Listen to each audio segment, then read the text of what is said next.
আসসালামু আলাইকুম। Colorectal care পেজে আপনাদেরকে আবারও স্বাগতম। আজকে আমরা কথা বলবো পাইলস নিয়ে। পাইলস হচ্ছে একটা ইংলিশ টার্ম, মেডিকেল টার্ম হচ্ছে হেমোরয়েড, বাংলায় বলে অর্শ। বিষয়টা আসলে কি? পাইলস জিনিসটা হচ্ছে আসলে মলদ্বারের ভিতরে কিছু রক্তের শিরা থাকে। যদি অনেকদিন ধরে কারো শক্ত কষা মলত্যাগ হয়, অথবা কারো যদি বাথরুমে বসে অনেকক্ষণ ধরে চাপ দিয়ে মলত্যাগ করতে হয়, প্রেশার বেশি পড়ে, তখন এই ভিতরে যে শিরাগুলো থাকে সেই শিরাগুলো আস্তে আস্তে আস্তে ফুলতে থাকে এবং উপরের লেয়ারটা আস্তে আস্তে পাতলা হতে থাকে।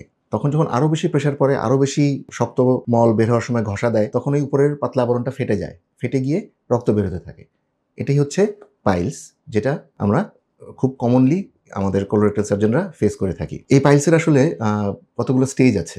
এই যে আমি বললাম যে রক্ত ফেটে গিয়ে রক্ত বের হতে থাকে, এটা হচ্ছে প্রথম স্টেজ।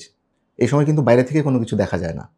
সেকেন্ড স্টেজে যেটা হয়, ওই যে শিরাগুলা যেগুলো ভিতরে ছিল সেগুলো ফুলে প্রেশারের জন্য ঘষা লেগে লেগে নিচের দিকে নামতে থাকে, নেমে বাইরের দিকে বের হয়ে আসে বাথরুম করার সময়। বাথরুম শেষে যখন আবার রোগী উঠে দাঁড়ায়, তখন এটা আবার নিজে নিজে ভিতরে চলে যায়। এটা সেকেন্ড স্টেজ।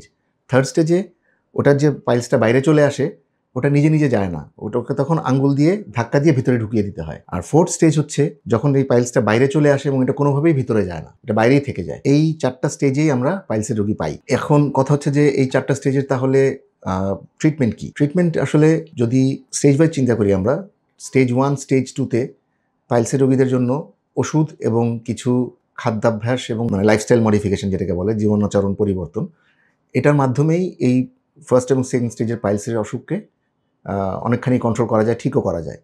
কিন্তু যখন এটা থার্ড স্টেজ বা ফোর্থ স্টেজে চলে যায়, তখন আসলে ওষুধ দিয়ে বা কোনোভাবে কাজ হয় না, তখন আসলে অপারেশনই লাগে। এই পাইলসের অপারেশনেরগুলোর ডিটেলস বা ট্রিটমেন্টের ডিটেলসগুলো নিয়ে আমরা পরের এপিসোডে কথা বলবো। আজকে এই পর্যন্তই।